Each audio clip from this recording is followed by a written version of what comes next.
quiser esperar chegar mais alguém... Começa às 4 o seu, né? Ah, são que horas agora? 4 e 1. Se você quiser começar, se quiser esperar chegar. Tá bom. Obrigado. Desculpa. É mais para pesquisa acadêmica. Olá, tudo bom? Se quiser fazer alguma pergunta, ou se não quiser... Olá, tudo bem?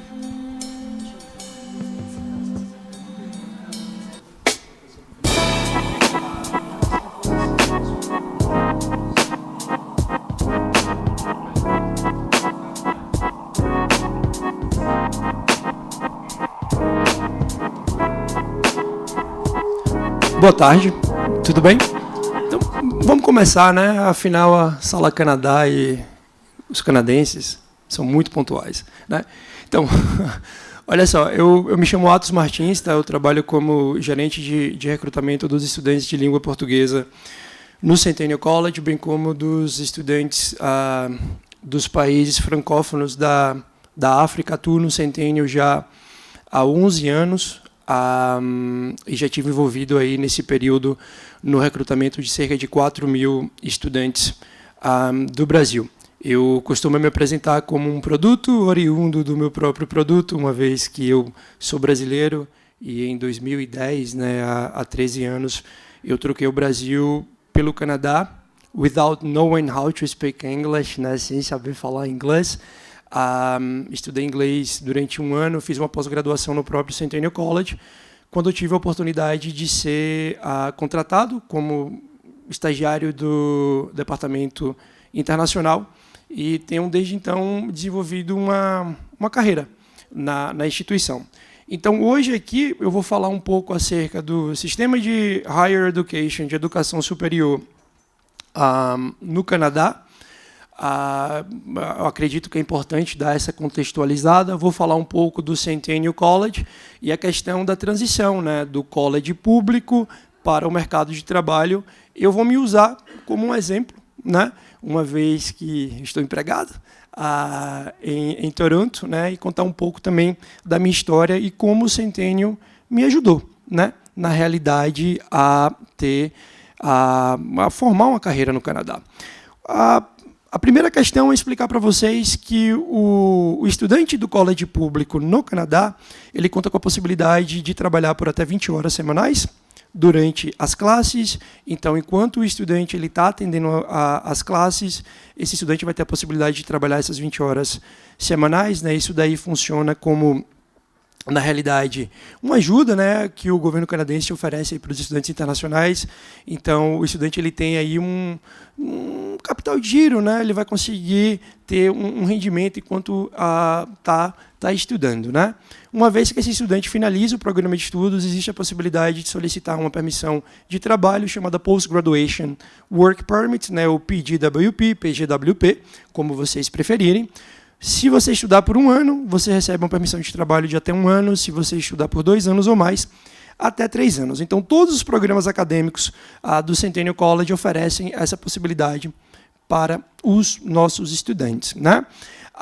Eu creio que seja importante também deixar claro a diferença entre um college e uma universidade, uma vez que aqui no Brasil nós não temos um sistema que se equipare ao do college público do Canadá. Então, aqui, gente, ó, vocês estão vendo a 401, a 401, né, que é uma das highways que corta a cidade de Toronto, né? Na realidade, essa é a highway com o maior volume de carros do mundo, né? E por que eu estou mostrando essa foto para vocês, né? Vocês estão vendo aí uma via expressa, porque o college ele vai proporcionar uma educação superior em uma espécie de uma via expressa, né?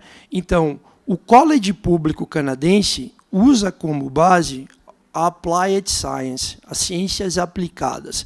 Então, é diferente de uma universidade. A universidade no Canadá ela é extremamente teórica. Então, o estudante canadense que vai para uma universidade é um estudante que tem interesse em seguir uma carreira acadêmica, se tornar professor, pesquisador, ou é um estudante que está fazendo um curso que carrega uma carga teórica muito grande, como medicina, direito, psicologia, geografia, não tem como fugir dessas questões mais teóricas. Então, o college, por sua vez, aplica as questões práticas de acordo com uma praticidade exigida pela indústria privada de Ontário. Para vocês terem uma ideia, todos os nossos programas, todos os programas do Centennial College são revisados anualmente de acordo com as necessidades da indústria privada de Ontário. Então, é como se fala em inglês, less academia, more job ready. Então, aí a alusão, né, a via expressa, porque os nossos cursos eles são menores em duração, porque a gente não insiste nessa questão da parte teórica, né? O Centennial, especificamente, está localizado na cidade de Toronto, né, que é a cidade que eu vivo há 13 anos, né? Então, assim, eu acho importante também contextualizar o que é a cidade de Toronto. Eu costumo dizer que Toronto está para o Canadá, assim como São Paulo está para o Brasil, né? Inevitavelmente, é a cidade mais importante, é onde tudo acontece, é o centro econômico financeiro do país. E, na minha humilde opinião, é a cidade mais legal do Canadá. Eu me sinto no topo do mundo vivendo em Toronto, né? Então, assim, o Financial Hub, né, é onde tudo acontece em termos da estrutura financeira do Canadá. É a maior cidade do Canadá, né? É uma cidade de 7 milhões de habitantes, a Grande Toronto. É uma cidade extremamente multicultural, tá, gente? Então, assim, o governo canadense estima que cerca de 51%, quase 51% da população que hoje vive em Toronto é formada por não canadenses. Então, na realidade, há mais imigrantes do que canadenses vivendo em Toronto. E guess what? I'm one of them, né? Eu sou um deles. E isso é muito, muito importante. 50,8%. Se você levar em consideração os imigrantes de segunda geração, o que é um imigrante de segunda geração? Vamos supor que um casal brasileiro vá para Toronto e tem um filho lá, né? Então, essa pessoa vai ser canadense, filho de brasileiro, esse número sobe para quase 75%. Então, assim, é uma cidade extremamente tolerante, e assim, eu posso usar o meu próprio exemplo. Eu trabalho como gerente de recrutamento no Centennial College. I speak English with an accent. Eu falo inglês com sotaque, né? Eu sou brasileiro, fui para lá com 22 anos. Nos últimos 8 anos, eu visitei mais de 20 países a trabalho, falando inglês com sotaque, representando uma instituição pública de Ontário. Então, assim, é uma cidade que realmente abraça os imigrantes, e se você estiver disposto a trabalhar duro, a estudar duro, sem dúvida nenhuma, você pode fazer um sério progresso aí na sua vida. É uma cidade extremamente segura também, né? A metrópole mais segura da América do Norte, né? Então, assim, evento cultural, né? A gente está a 2 horas de voo, nós são 700 e alguma coisa de quilômetros de distância de Nova York. Então, tudo que acontece em Nova York, a capital do Império, acaba indo para Toronto, também, o que é muito interessante, né? O Toronto Raptors, que é o único time de NBA do Canadá, está em Toronto. O Toronto Blue Jays, que é o único time que joga a liga de beisebol, está lá também. Então, assim, é uma cidade que oferece basicamente tudo, tá?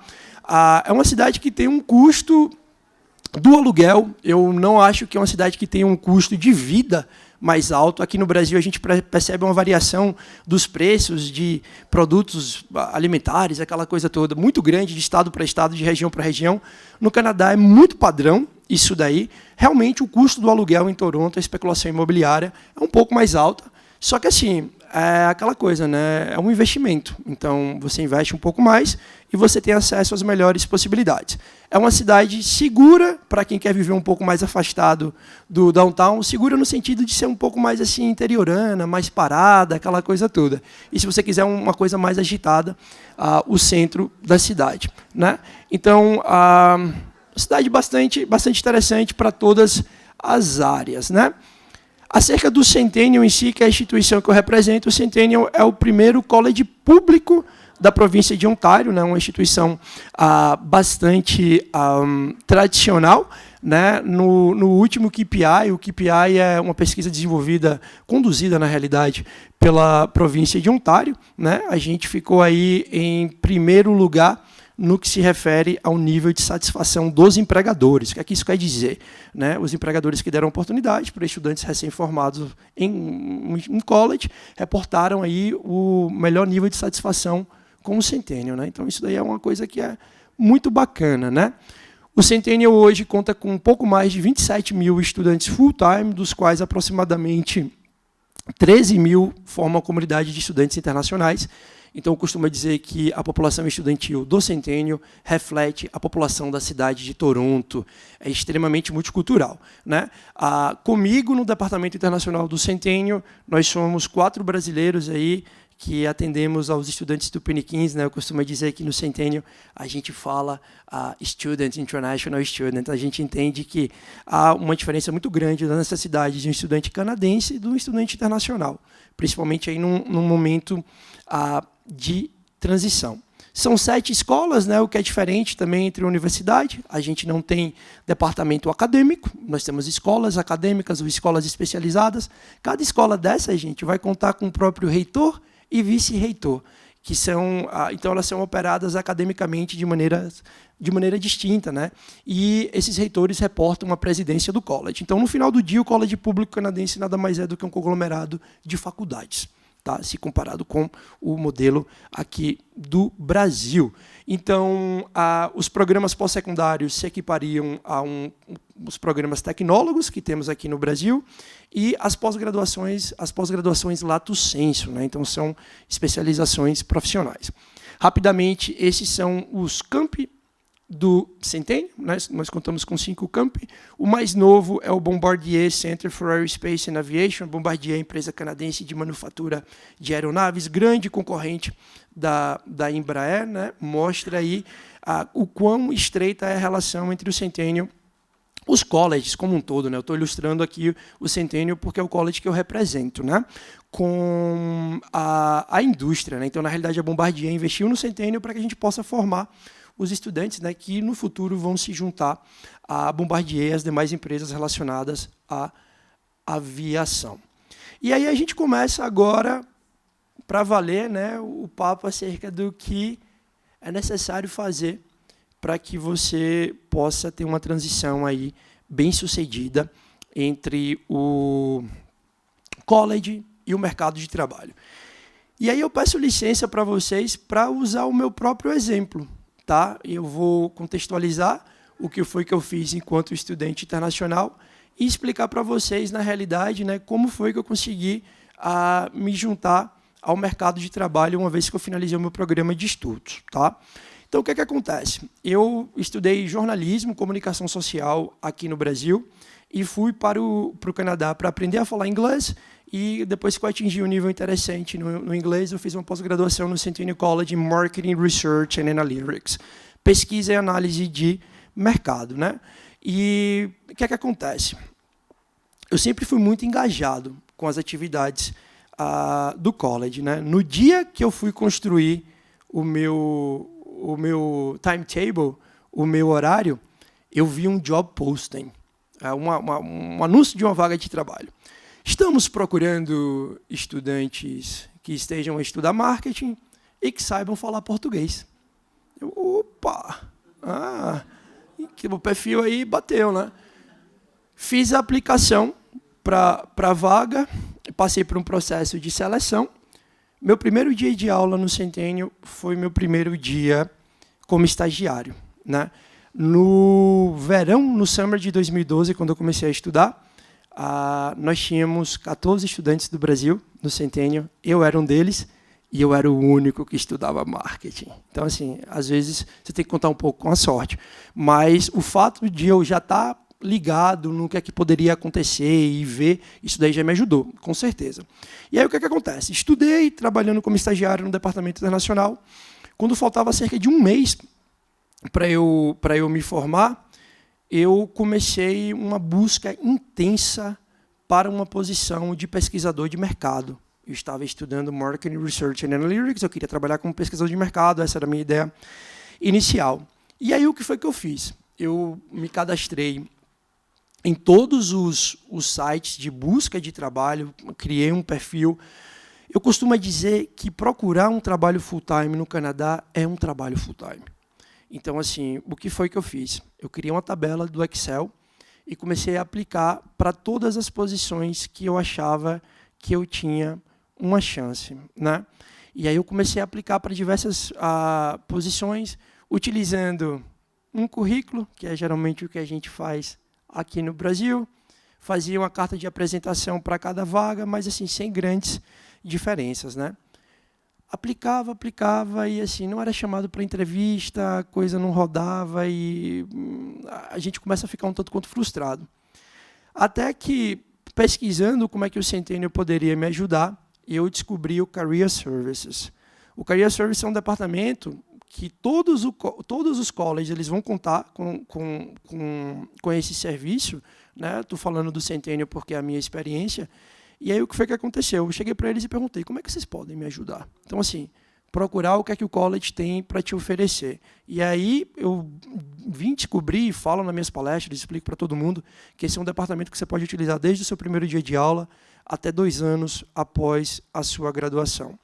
Eles falaram, olha, próxima vez que você encontrar um trabalho que você acredita que se encaixe no seu perfil profissional, traga aqui para a gente te ajudar. E aí eu levei alguns postos de trabalho que eu achava que se encaixavam no meu perfil, e eles me ajudaram a construir um currículo canadense, né, um resume, e uma cover letter para cada posição. Primeira coisa, a gente precisa logo quebrar de cara que o job hunting lá no Canadá, a busca por um trabalho no Canadá é completamente diferente daqui. Cada posição que você aplica lá no Canadá, você precisa construir um currículo específico e uma carta de apresentação específica.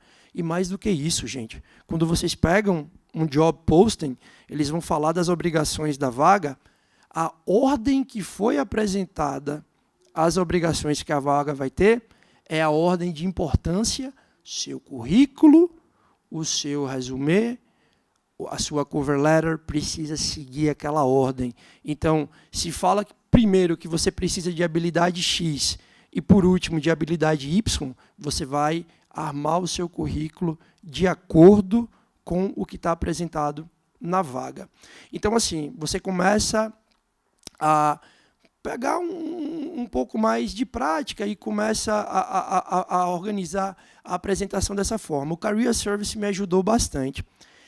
E aí, depois que eu obtive a ajuda deles, eu comecei a receber as ligações por telefone, né? Para fazer aquela entrevista preliminar, aquela coisa toda. Até que recebi algumas ligações, né? Começou a funcionar um pouco mais. Algumas empresas usam software, na realidade, para fazer a análise do currículo. Então, o software vai bater lá, se não tiver aquelas palavras-chave na ordem que está a vaga, já foi. Você está eliminado do processo. Então, tem que ter essa consciência. Passei por algumas entrevistas por telefone, até que eu fui chamado para minha primeira entrevista para um trabalho full-time. E aí eu fui para a entrevista, não me preparei muito bem, fiquei nervoso, entrevista em inglês, aquela coisa toda. Não rolou. Não foi dessa vez. Tudo bem, tudo é experiência, acontece, foi legal, porque eu saí para comprar um terno, me preparei, aquela coisa toda, tem todo esse processo. Até que eu cheguei a um job posting de uma empresa de pesquisa de mercado chamada Millennium Research Group, que na realidade, na época, era a maior empresa de pesquisa de mercado médico hospitalar no Canadá, e eu vi lá que eles estavam precisando de um researcher, de um pesquisador, e um dos assets, um dos diferenciais, era a habilidade de saber falar português. Eu falei, português pintou de novo aí na minha vida, cara. Que coisa, bicho. Eu nunca imaginei que pelo fato de saber falar português pudesse me abrir tantas portas. Levei o job posting para o Career Service, eles me ajudaram a formatar um resume, uma cover letter, fiz a aplicação para a vaga, passei pela entrevista por telefone e aí fui chamado para real thing, né, para a entrevista de verdade. Estava muito feliz, só que eu estava freaking out, né, porque já tinha passado por uma experiência, não tinha dado certo. Voltei para o departamento do Career Services, né, e falei, gente, olha, consegui, thank you so much, mas e agora? O que é que vocês conseguem fazer por mim? E aí eles organizaram uma entrevista simulada, uma mock interview, com um especialista de RH, onde eu iria, na realidade, responder possíveis questões que eu iria enfrentar no dia da entrevista. E aí, no dia, eu fui de terno e gravata, como mando figurino, entrei no college, no Career Service. Eles conduziram a entrevista, com um detalhe. Todo o conteúdo ele foi gravado em vídeo. Tá? Então, depois eu tive a oportunidade de assistir a minha própria performance. E aí, gente, é a América do Norte. E a América do Norte, it's all about marketing. É como você se vende. Então, a especialista de RH falou, olha, Atos, isso aqui tá bom, isso aqui não tá tão legal. Quando você fala alguma coisa que te apetece, que você tem domínio, inclina o corpo para frente, abre os braços, mostra que você está confortável, olha no olho. Então, assim, tem toda uma dança, né, que você aprende. E, assim, foi muito legal porque eu já fui muito direcionado com a especialista de RH. Eu acho que 1 dia, 2 dias depois, eu não me recordo, eu fui para a entrevista real. E aí, na entrevista real, eu me lembro como se fosse hoje. Foi um painel de 3 pessoas me entrevistando e eu acho que fizeram 5, 6 perguntas. E as perguntas que eu enfrentei na entrevista simulada foram bem similares às perguntas que eles me fizeram lá. E, cara, aí vem a coisa do confidence, né? E você entende que também você precisa demonstrar que você tem essa coisa da confiança. Respondi bem, estava super bem comigo mesmo. E aí eu me lembro que eles demoraram, acho que 3 semanas para me ligar para fazer o follow-up. Enfim, terminei o curso no Centennial, trabalhava como estagiário, o Centennial me ofereceu uma vaga part-time, que eu já fiquei bem feliz, né, porque já estava saindo do college empregado. Eu acho que 1 semana e alguma coisa, 2 semanas depois, a Millennium me ligou, me oferecendo o meu primeiro trabalho full-time no Canadá. Então, se passaram cerca de 2 semanas depois que eu me formei, eu consegui me inserir no mercado de trabalho. Então, assim, é observar como as coisas acontecem, tá? Se certificar que você está bem consigo mesmo, né? Eu acho que se você é convidado para uma entrevista de emprego, você precisa ter consciência que você já passou pelo crivo técnico da vaga. Então, é basicamente trabalhar essa questão da confiança, né? E isso é muito importante. É como você transmite a informação. E eu acho que nós, do Brasil, a gente tem a questão das soft skills muito bem desenvolvida, né? E isso não são todas as culturas, nem a própria canadense é tão interessante quanto a nossa. Então, assim, observar o que é que acontece, né? Fazer networking sempre que possível. É como eles falam, be interesting, be interested, né? Seja uma pessoa interessante, demonstre interesse e vá se construindo. Tá? O college vai te preparar tecnicamente, né? E vai te oferecer as ferramentas para que você possa realmente ter essa armadura aí, né? Para chegar até uma posição no mercado de trabalho. E aí uma outra coisa que é importante também citar, né? É que cada história é uma história. Então, para algumas pessoas, a mesa vira um pouco mais rápido, para outras pessoas demora um pouco mais. Então, eu conheço histórias de pessoas que conseguiram um trabalho similar à minha, né, muito rápido, gente que tentou mais tempo. Eu acho que o que não pode é parar de tentar ou se desesperar, aquela coisa toda. O mercado de Ontário, o mercado de Toronto é um mercado em expansão, né, que contrata bastante. Então, sem dúvida nenhuma, aí você vai ter sempre a possibilidade de estar pesquisando e estar aplicando para vagas, né? Eu conheço gente que fez aplicação para mais de 200 posições para conseguir 2, 3 entrevistas, né, e daí conseguir uma posição. Outros eventos que o college organiza é, por exemplo, feira de empregabilidade.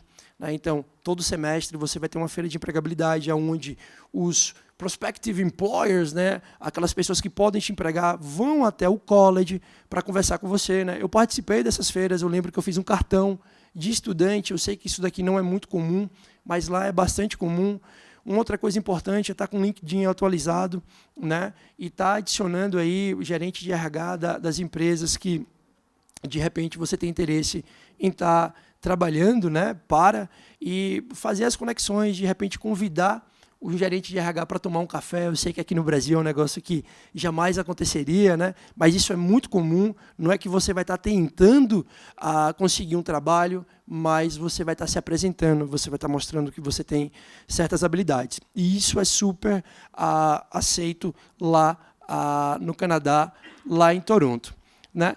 Então, assim, eu separei alguns slides aqui para vocês no que diz respeito à dificuldade que hoje as empresas canadenses têm para conseguir gente para trabalhar.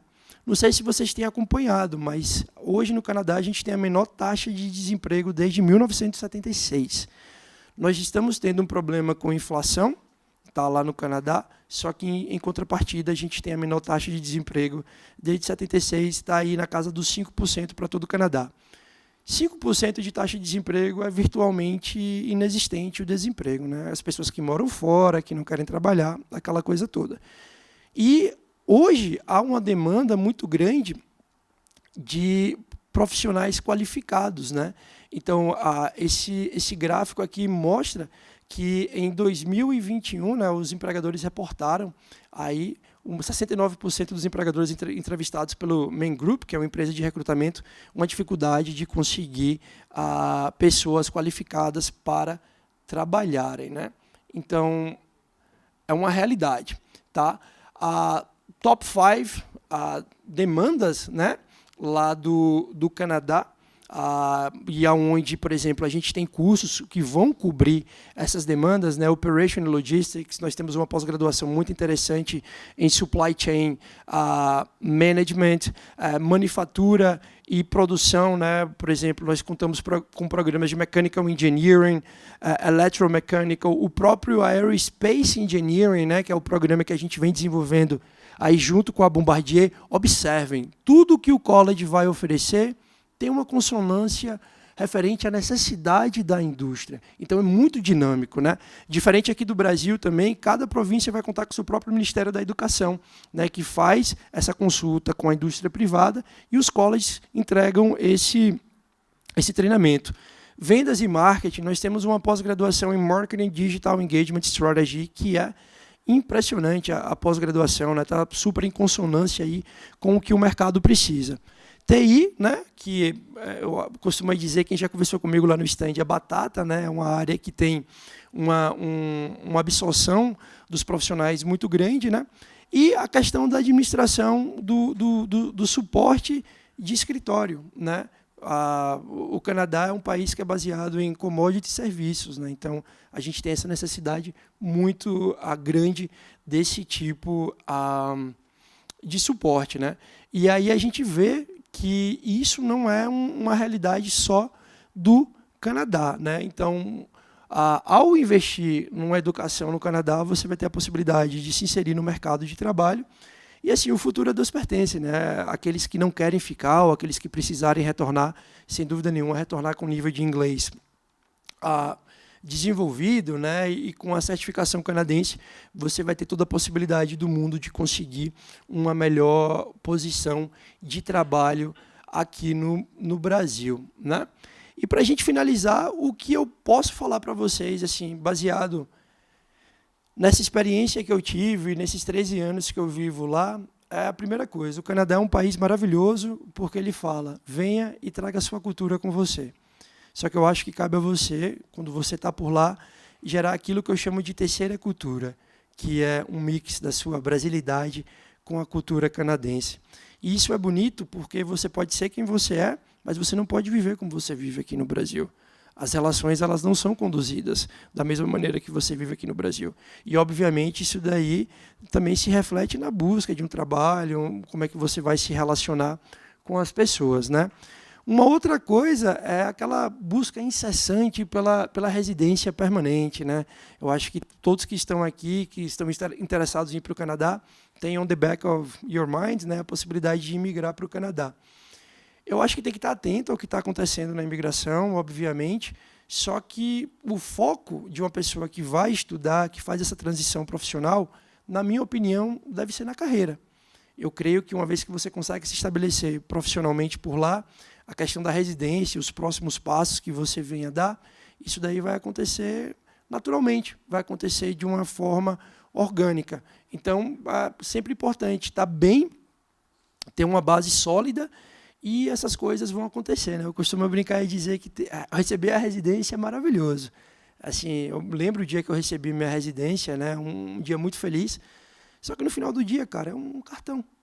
Você não fica rico, nada fica mais barato, você vai ter que trabalhar do mesmo jeito. Se você não tiver uma boa estrutura, a vida não vai melhorar tanto, né? Então, essa é a mensagem que eu passo para vocês. Se tiver alguma pergunta, vou ter o maior prazer em responder, né? Mas eu creio que é basicamente ficar atento o que a instituição que vocês vão estudar tem a oferecer. Se possível, selecionar um curso que respeite as suas habilidades pessoais, mas que esteja em demanda, né? Isso vai facilitar bastante a sua vida profissional. Você não necessariamente precisa fazer o que gosta, mas você precisa gostar do que você faz. Então, assim, eu creio que é mais ou menos por aí. E tá atento como as coisas funcionam e criar relações, entendeu? Eu que sou da área de business, por exemplo, recentemente eu estava lendo um artigo do Toronto Star, que é um jornal lá de Toronto. Eles estavam sugerindo que na cidade de Toronto, cerca de 75% das vagas relacionadas a negócio são preenchidas por alguma espécie de indicação. Então, assim, a gente às vezes fala do QI aqui no Brasil, que é um QI mais político, e acha que lá no Canadá a meritocracia vai vencer e a coisa vai ser linda, perfeita. Não é bem assim. O que eu acho que é diferente lá é que a indicação de lá ela tem que vir com uma base, entendeu? Não é uma indicação política, mas você precisa construir a sua rede de contatos, né? O próprio college vai te proporcionar isso daí. Quando eu estudei o meu curso, eu tinha uma disciplina chamada Data Mining, mineração de dados. O meu professor era o dono da maior empresa de Data Mining na época do Canadá, a quarta maior do mundo. Um profissional como esse, ele não precisava dar aula no sentido financeiro. Ele estava lá justamente para captar talentos, né? E para verificar o que estava acontecendo na indústria. Tanto que 2 colegas da minha turma foram contratadas pelas empresas dele. Então, assim, prestar muita atenção como é que você se comporta em sala de aula. Sabe aquela coisa aqui no Brasil de o importante é passar? Lá não rola, gente, não funciona.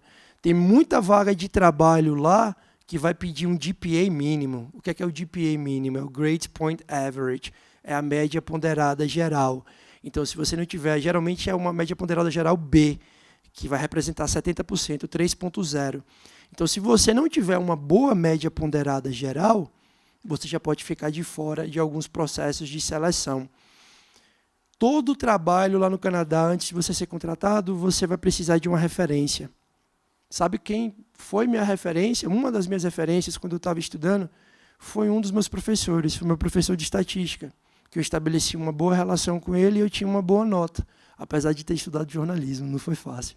Mas é isso, é construir essa network e entender que o college também é uma grande vitrine. Então, você tem que estar academicamente em dia, tem que estar participando, essa coisa de sentar na frente, prestar atenção na aula para não precisar estudar muito em casa. Eu, particularmente, fiz isso aqui no Brasil. Isso não funciona, então tem que ter um nível de dedicação. E essa dedicação ela vai refletir lá na frente, na hora que você for fazer essa transição. Então, é mais ou menos por aí. Beleza? Levar a sério. Então, se vocês tiverem alguma pergunta, por favor, fiquem à vontade. Tá? Aqui estão os endereços de mídia social do Centennial College. Fica à vontade para seguir o Centennial, né, o nosso departamento internacional, e acompanhar aí o que a gente está fazendo com os nossos International Students. Tá? Obrigado pela atenção. Alguma pergunta? Shoot it. Primeiramente, boa tarde. Adorei a palestra. Obrigado. Você até chegou a comentar referente ao LinkedIn. Uhum.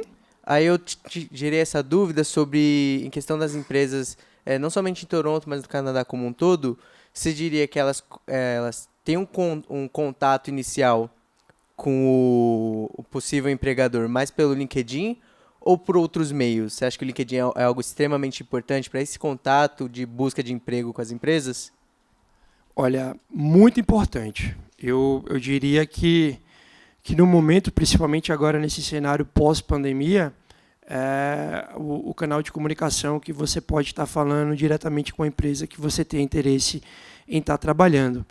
E o LinkedIn ele é fantástico, porque, por exemplo, você quer submeter uma aplicação, vamos supor, para um banco lá no Canadá, para o BMO Field. BMO Field é o nome do campo de futebol, para o BMO, que é o Banco de Montreal.